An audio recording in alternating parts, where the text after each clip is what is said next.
Hello students, welcome back to my channel पढ़ लो। और आज हम ये जेईई मेन 2023 के डिफरेंशिएशन का क्वेश्चन समझने वाले हैं। देखो, मैथमेटिक्स में मजा तब आएगा सॉल्व करने का जब आपसे क्वेश्चंस बनेंगे। और क्वेश्चंस बनेंगे कब? जब आप प्रैक्टिस करोगे। तो प्रैक्टिस बहुत जरूरी है और डिफरेंशिएशन के क्वेश्चन बहुत ही आसान है। मैंने क्या बताया, पहले उसको सिंप्लीफाई करो, उसके बाद डिफरेंशिएट करो, वैल्यूज पुट करो। ठीक है, तो अब इस क्वेश्चन को देख के कितने लोग इसको छोड़ देंगे? भाई 90% लोग छोड़ देंगे, बोलेंगे अरे यार क्या है ये क्वेश्चन, इतना बड़ा कौन डिफरेंशिएट करते बैठेगा, छोड़ देते। पर सॉल्यूशन बहुत ही आसान रहता है। ठीक है, जेईई मेन के क्वेश्चंस भले ही बड़े बड़े दिखते हैं पर उनको सॉल्व करने का तरीका बहुत ही ईजी रहता है। तो यहाँ देखो, थोड़ा सा लेंदी है पर समझना ईजी है। ठीक है, कैलकुलेशन बेस्ड किस तरीके से इसको ईजी किया जाए, छोटा करके सॉल्व किया जाए। ठीक है, चीजों को छोटी करके सॉल्व करना है हमें, हमने ये सीखा है। तो अब इस क्वेश्चन में हम क्या करेंगे, हम ये करेंगे कि किसी चीज को हम एज्यूम करेंगे। अब इतनी बड़े इक्वेशन को छोटा कैसे बनाया जाए? छोटा बनाने का तरीका ये है कि यहां से लेकर यहां तक, ये जो मुझे दिख रहा है यहां से लेकर ये यहां तक, ये वाला पार्ट है ना, अंदर वाला पार्ट, इसको मैं कुछ ना कुछ लेट करूंगा। तो मैं इसको लेट करता हूं, मैं इसको लेट करता हूं जी ऑफ एक्स। ठीक है, लेट जी ऑफ एक्स, है ना, फंक्शन एफ ऑफ एक्स दिया हुआ है तो हम जी ऑफ एक्स लेट कर लेते हैं। ठीक, तो ये हो जाएगा pi by 3√2 in bracket minus 4x cube plus 5x square plus 1 raise to power 3/2। समझना अच्छे से, एक एक स्टेप करके समझना, बहुत ही इजी है। देखो ये हमने लेट कर लिया। अब मुझे y क्या दिख रहा है, देखो y equal to F of X. ठीक, ये बन जाएगा मेरा क्या, साइन क्यूब पाई बाय 3, ठीक है, कॉस जी ऑफ एक्स। ठीक है, अब देखो ये आ गई इक्वेशन नंबर 2 और कितना आसान हो गया ये सॉल्व करना। अब मैं इसका डिफरेंशियल निकाल सकता हूं क्या इजीली? बिल्कुल निकाल सकता हूं। इसका डिफरेंशियल होगा क्या? देखो इसका डिफरेंशियल ये होगा कि अगर हम यहां पे y डैश की बात करते हैं, ठीक है, तो ये क्या हो जाएगा, देखो ये हो जाएगा फंक्शन इनसाइड फंक्शन, मतलब चेन रूल। चेन रूल बोलता क्या, देखो ये बन जाएगा x raise to power of n का फंक्शन पहले, तो ये बन जाएगा 3 साइन स्क्वायर, ये पूरा का पूरा x। ठीक है, आराम से एक एक स्टेप करके समझो, कोई हड़बड़ी नहीं है अपने को। ठीक है, अब हो गया, ये तो हो गया। अब इनसाइड फंक्शन क्या था, साइन था, तो साइन का डिफरेंशियल क्या हो जाएगा, वो हो जाएगा कॉस, तो बन जाएगा कॉस ऑफ ये पूरा inside function pi by 3 cos G of X. ठीक है, अब इसके बाद इसका इनसाइड फंक्शन क्या था, उसको भी तो करना पड़ेगा ना मल्टीप्लाई, और उसका इनसाइड फंक्शन, साइन का इनसाइड फंक्शन पूरा का पूरा ये है, तो इसको एक बार डिफरेंशिएट करेंगे तो ये बन जाएगा पाई बाय 3 कॉस का हो जाएगा मेरा minus sine of G X. अब इसके अंदर का इनसाइड फंक्शन कौन है भाई, जी एक्स है, तो वो हो जाएगा जी डैश ऑफ एक्स। बस ध्यान सिर्फ इतना देखना है कि मेन फंक्शन और उसके अंदर का इनसाइड फंक्शन कौन सा है। मेन फंक्शन को डिफरेंशिएट करो, उसके बाद इनसाइड फंक्शन को प्रोडक्ट में डिफरेंशिएट करो। तो ये आ गई मेरी y डैश। देखो निकालना बहुत ही आसान था, कुछ था नहीं इसमें। इसको मैं नाम देता हूं इक्वेशन नंबर 3। ठीक है, एक एक स्टेप करके हम चलते हैं कि कर क्या रहा है।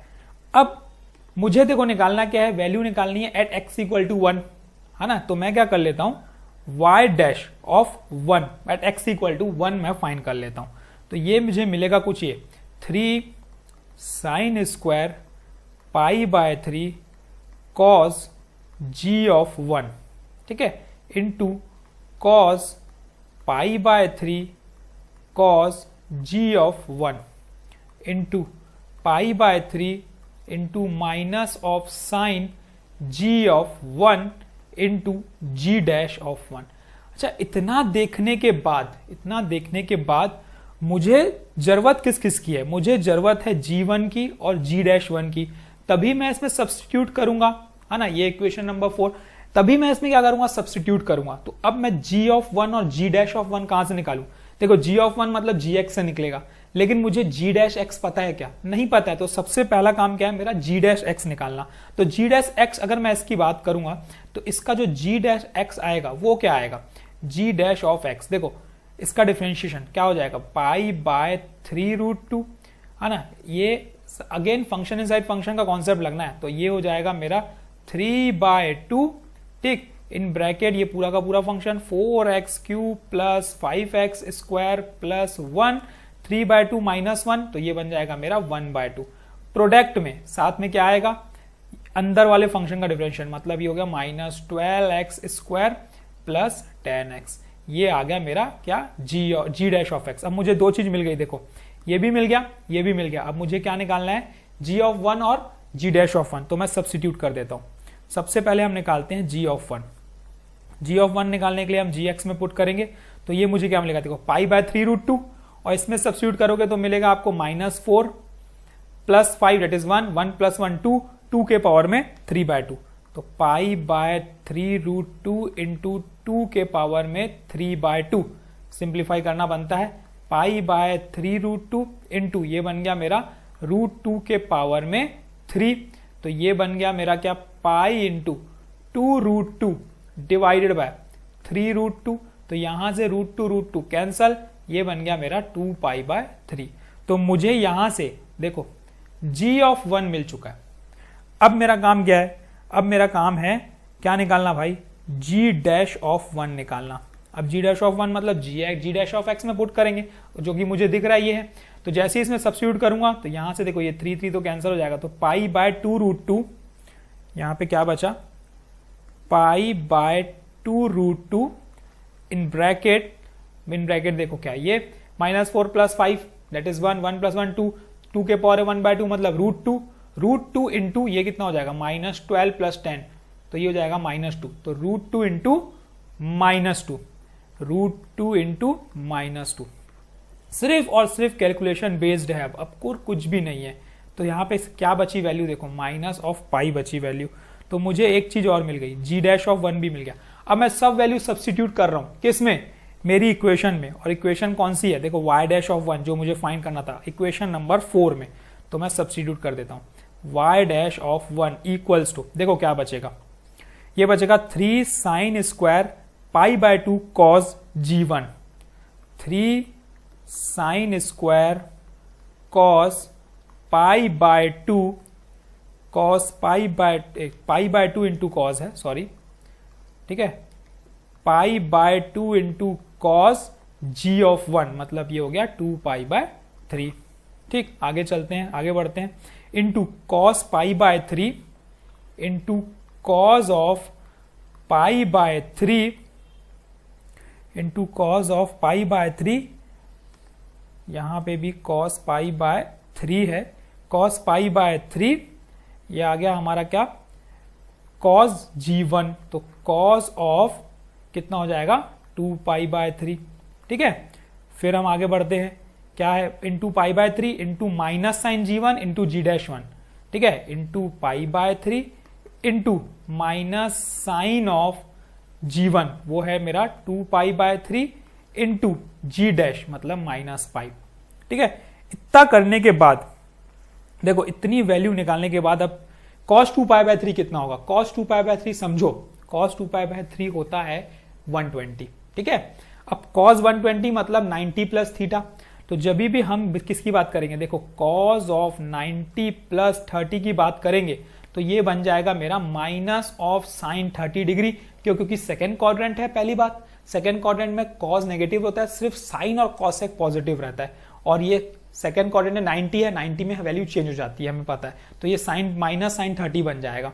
ठीक, तो मैं इसको जहां जहां मुझे क्या दिख रहा है, cos 2π/3 दिख रहा है, मैं वहां पे साइन 30 की वैल्यू पुट कर सकता हूं, मतलब -1/2। तो मैं पुट कर देता हूं, देखो क्या आएगा, ये आएगी value y dash of 1 equals to 3 sin² π/3 into cos 2π/3 मतलब माइनस साइन 30 मतलब -1/2, तो ये आ गई -1/2 multiplied by cos of π/3 again -1/2 into π/3 into minus, देखो अब साइन है, साइन 90 प्लस थीटा, तो ये बन जाएगा क्या, cos थीटा मतलब cos 30, और cos 30 और साइन हमारा पॉजिटिव रहता है, तो ये बन जाएगा हमारा साइन 30। साइन 30 की वैल्यू कितनी होती है, साइन 30 की वैल्यू होती है साइन 90 मतलब cos 30 बन जाएगा, तो ये बन जाएगा मेरा √3/2। ठीक है, साइन cos में बदल जाएगा, तो ये हो गया इंटू -π, तो यहां से यहां ये कैंसल। देखो अब बहुत इजी हो चुका है ऑलरेडी, बस अब थोड़ा सा सिंप्लीफाई करोगे ना तो इसका आंसर बहुत इजीली आ जाएगा। y dash of 1 equal to 3 sin² minus π/6, 3 sin² minus of π/6, थोड़ा सा लेंदी है, ठीक है, पर इजी है, into cos of minus of pi by 6, ठीक है। उसके बाद क्या है, into pi square bye 6 into √3 है, समझो, इंटू पाई स्क्वायर बाय 6 और यहाँ पे ऊपर √3। अब साइन पाई बाय 6 मतलब साइन 30 डिग्री, साइन 30 क्या होता है 1/2, तो ये हो जाएगा मेरा, देखो साइन और minus theta minus sine theta होता है, स्क्वायर है तो माइनस भी हट जाएगा, तो 1/2 का ये बन जाएगा मेरा 1/4 इंटू कॉस और माइनस थीटा कॉस थीटा हो जाता है, तो ये बन जाएगा √3/2 into pi square bye 6 into √3। Simplify करो, क्या क्या कैंसिल होगा, कुछ होगा कैंसिल, बिल्कुल होगा, 3 1 टाइम 3 2 टाइम, तो ये बन गया मेरा 3 पाई स्क्वायर डिवाइड बाय 16। अच्छा, मेरा y डैश आ गया। अब ऑप्शन पे जाओ, ठीक है, अब जाओ आप ऑप्शन पे, ऑप्शन के अकॉर्डिंग ही मिलेगी। अब जैसे ही ऑप्शन देखते हो, देखो y डैश 2y डैश, इन चारों में से क्या ऑप्शन होगा, देखो रूट वाले टर्म्स तो आएंगे नहीं, तो ये रूट हट गया, ये भी हट गया, ये दोनों तो हट ही गए। अब बाकी बचा b और d।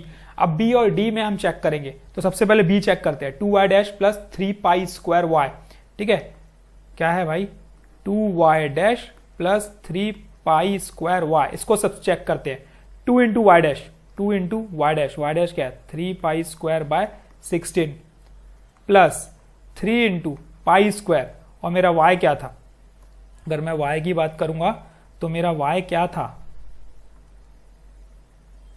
ठीक है, y मेरी थी ये वैल्यू पूरी, मतलब इसमें अगर सब्स्टिट्यूट करता हूं वैल्यू में तो मेरा क्या मिलेगा, pi by 3 cos G of X, और था 2 पाई बाय 3, ठीक है। तो y यहां से हम y भी निकाल लेते हैं, y की भी जरूरत पड़ेगी हमें, y की भी जरूरत पड़ेगी, y है हमारा sine cube pi by 3, sine cube pi by 3 cause of 2 pi by 3, तो ये वैल्यू आएगी हमारी साइन क्यूब पाई बाय 3, मतलब ये हो गया साइन क्यूब, इसको हमने सॉल्व किया था -1 बाय, ये आ गया था हमारा माइनस पाई बाय, कितना हो गया था भाई, पाई बाय 6, है ना, पाई बाय 6 हो गया था सॉल्व करने पे, तो ये बन जाएगा मेरा -1/2 का होल क्यूब, ये आ गया -1/8, तो इंटू -1/8 बन गया, तो ये 2 1 टाइम, ये 2 8 टाइम, तो ये क्या आया 3 pi square minus 3 pi square bye 8 minus 3 pi square bye 8, अरे वाह, ये तो कैंसिल हो गया, ये हो गया 0, मतलब ये RHS के बराबर आ गया, मतलब ये सेटिस्फाई कर रहा है, तो इसका मतलब इसका जो आंसर है वो क्या है, B is the correct answer of this question. देखो इस तरीके से बनेगा, क्वेश्चन बहुत सिंपल था, कुछ लेट करो, ठीक है, और उसको सॉल्व करते जाओ, छोड़ना नहीं है यार, तुम लोग करोगे क्या, करते जाओगे, एक टाइम पे ना हम सोचते हैं यार सही कर रहे हैं कि नहीं कर रहे हैं, ये हमारे दिमाग में क्वेश्चन आ जाता है, पर जब तक तुम पूरा सॉल्व नहीं करोगे तब तक कैसे पता चलेगा कि सही कर रहे हो कि नहीं कर रहे। तो तुम्हें करते जाना है, प्रोसीजर कैलकुलेशंस बेस्ड रहते हैं ना, तो उनको करते जाना है, 2 स्टेप आगे का सोच के करते जाना है ना, सोचना पड़ेगा, अपने को सोचना सीखना पड़ेगा। अब ये कैसे होगा, ये होगा प्रैक्टिस से, प्रैक्टिस करोगे बहुत सारे क्वेश्चंस की तो डेफिनेटली आपसे बन जाएगा। बाकी मैं तो आपको हर क्वेश्चन, हर वैरायटी के क्वेश्चंस यहाँ पे करा रहा हूँ, धीरे धीरे क्वेश्चंस आते रहेंगे, अभी तो बहुत सारे क्वेश्चन येट टू कम है, अभी तो बहुत ही कुछ ही क्वेश्चंस आए हैं, लेकिन अच्छे क्वेश्चंस आए हैं, देखो समझो, कुछ नहीं समझ में आता तो बिल्कुल पूछो, मैं आपके डाउट क्लियर करूंगा, डेफिनेटली करूंगा। All the best, keep practising, कुछ नहीं समझ में आता है, कोई पॉइंट अगर कैसे हुआ क्यों हुआ तो you can ask in comment section, मैं आपका डाउट डेफिनेटली क्लियर करूंगा। कल हम फिर मिलेंगे एक नए क्वेश्चन के साथ, तब तक के लिए इसको अच्छे से प्रिपेयर करो, लेंदी है बट ईजी है। Thank you.